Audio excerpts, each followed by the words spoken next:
As the Supreme Court explains, FERC's mission is, quote, to encourage the orderly development of plentiful supplies of electricity and natural gas at reasonable prices. FERC accomplishes this mission by overseeing the reliable interstate transmission of electricity and transportation of natural gas and of oil. FERC regulates wholesale power prices and reviews proposals for major energy products such as natural gas pipelines, LNG terminals, and hydroelectric dams. FERC also protects the reliability and security of the bulk power system. It enables those it regulates to provide affordable, reliable energy to millions and must adopt policies that keep pace with today's economy.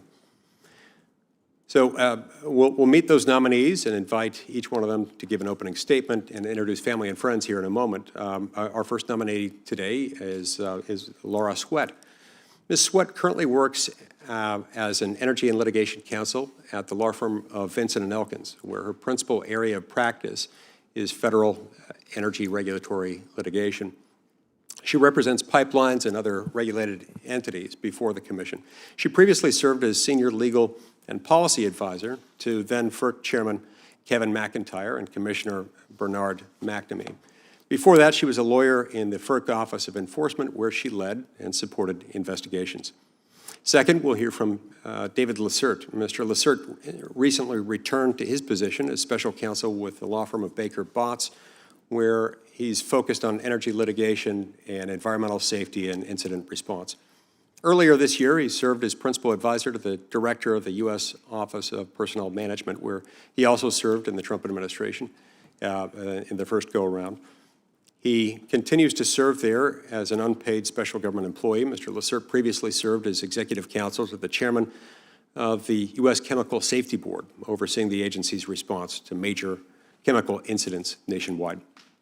Mr. Lacerte also held several key leadership roles within the Louisiana state government, including Secretary of the Louisiana Department of Veterans Affairs. A combat veteran of the United States Marine Corps, Mr. Lacerte served as an infantryman with the 1st Battalion, 1st Marines, 1st Marine Division. So welcome to both of our nominees. Let's begin.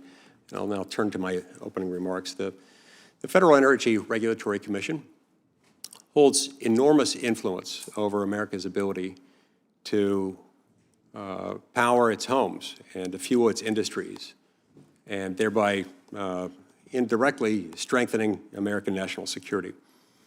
When it functions well, families see affordable bills, communities see investment, businesses are more able to grow.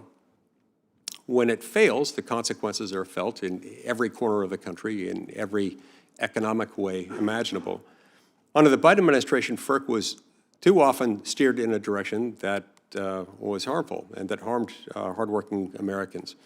Costs rose, Affordable energy is clean energy. No Project 2025 FERC. Affordable energy is clean energy. No Project 2025 FERC. Affordable energy is clean energy. No Project 25 FERC. Affordable energy is clean energy. No Project 2025 FERC. Affordable energy is clean energy. No Project 2025 FERC. Infrastructure projects languished in regulatory limbo. Vital pipelines and terminals were delayed or denied, while demand for reliable power only continued steadily to increase. The record left the nation more vulnerable to energy scarcity and more dependent on foreign suppliers. The task before today's nominees is to help reverse that course. If confirmed, Ms. Sweat and Mr. Lacerte will be charged with ensuring FERC applies the law as written, not as reimagined by regulators. They'll need to evaluate the policies that have been put in place by the previous administration and roll back those that drove up costs, stifled innovation, or weakened the resilience of our grid. Both nominees will bring with them valuable experience that can serve FERC well. Ms. Sweat spent years working directly with FERC, giving her an inside understanding about how the agency operates. And Mr. Lacerte has held leadership roles at both the state and federal levels, bringing the perspective of a combat veteran who has led under great pressure.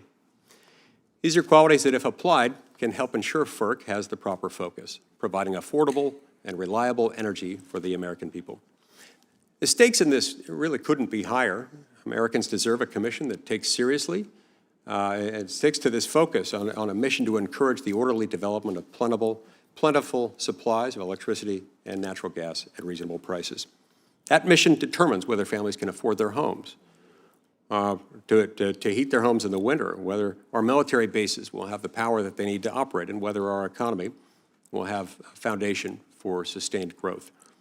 This hearing brings an opportunity for both nominees to make clear how they'll approach these responsibilities. We need to know how they view the ongoing legal debate about the status of so-called independent agencies and what that means for accountability to the law and to the American people. What they see as FERC's most important statutory responsibility in today's rapidly changing energy landscape, and what their top priorities might be in overseeing the natural gas and energy sectors, given those sectors' central importance to the U.S. economy, especially now.